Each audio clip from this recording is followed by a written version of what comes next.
Dans la matinée du 11 septembre 2001, 19 hommes armés de cutters, dirigés par un homme sous dialyse depuis une caverne forteresse de l'autre côté du monde en utilisant un téléphone satellite et un PC portable, ont réalisé la pénétration la plus sophistiquée de l'espace aérien le plus protégé au monde. S'emparant des passagers et des pilotes, tous d'anciens pilotes de chasse, de 4 vols commerciaux qu'ils détournèrent de leur route pendant plus d'1 heure, sans jamais avoir été inquiétés par un seul chasseur d'interception. Ces 19 pirates, religieux fondamentalistes dévots qui aimaient boire de l'alcool, sniffer de la cocaïne et vivaient avec des stripteaseuses, ont réussi à abattre 3 immeubles à l'aide de 2 avions à New York. Cependant qu'à Washington, un homme incapable de piloter un monomoteur Cessna a été capable avec un 757 de faire une boucle en descente de 2400 mètres à 270 degrés pour arriver en parfait azimuth et percuter le Pentagone au niveau du bureau des analystes du budget ou des employés du ministère enquêtaient sur le mystère des 2300 milliards de dollars que Donald Rumsfeld, secrétaire d'État, avait annoncé manquant des coffres du Pentagone dans une conférence de presse tenue le jour précédent, le 10 septembre 2001.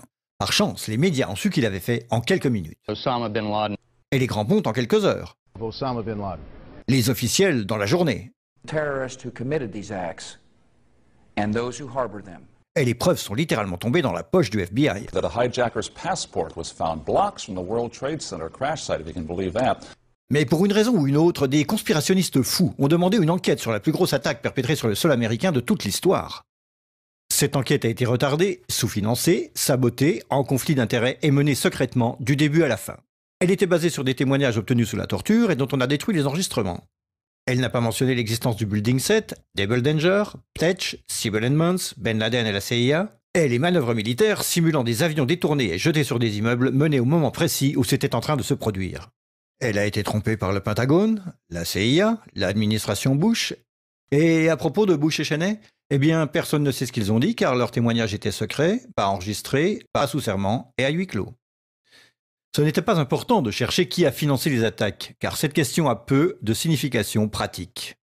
Cependant, la commission d'enquête du 11 septembre a brillamment répondu à toutes les questions du public, excepté la plupart de celles posées par les familles des victimes, et a pu pointer les fautes des personnes responsables, bien qu'aucune n'ait perdu son boulot, déterminant que ces attaques étaient dues à... failure of imagination. Parce que...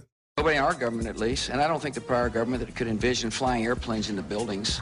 Excepté le Pentagone, la FIMA, le NORAD et le NRO. La DIA a détruit 2,5 téraoctets de données sur Double Danger, mais c'est ok car ce n'était probablement pas important. La SEC a détruit les données sur l'enquête concernant les délits d'initiés avant les attaques. Mais c'est ok car la destruction des données relatives à la plus grosse enquête de toute l'histoire de la SEC fait partie de ses routines d'archivage. Le NIST a classé secret son modèle mathématique utilisé pour l'effondrement du building numéro 7. Mais c'est ok car le révéler aurait compromis la sécurité publique. Le FBI a argué que tout ce qui concerne leur enquête sur le 11 septembre doit être tenu secret. Mais c'est normal car le FBI n'a probablement rien à cacher. Cet homme n'a jamais existé, et rien qu'il ait dit ne mérite votre attention. Si vous dites le contraire, vous êtes un conspirationniste paranoïde qui mérite d'être mis au banc de l'humanité. Comme lui, et elle et lui.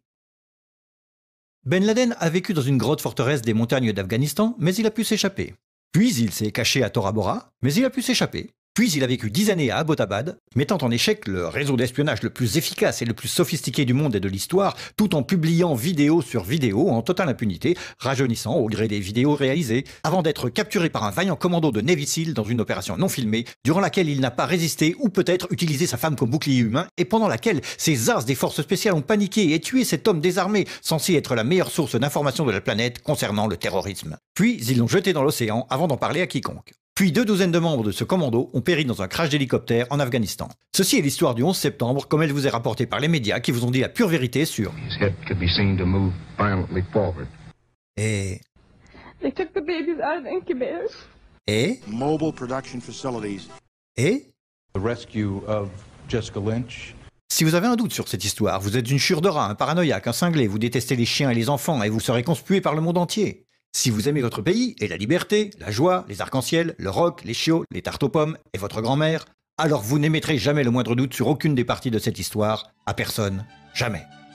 C'était une annonce publique sponsorisée par les amis du FBI, de la CIA, NSA, DIA, SEC, MSM, Maison-Blanche, NIST et de la Commission sur le 11 septembre. Parce que l'ignorance, c'est la force.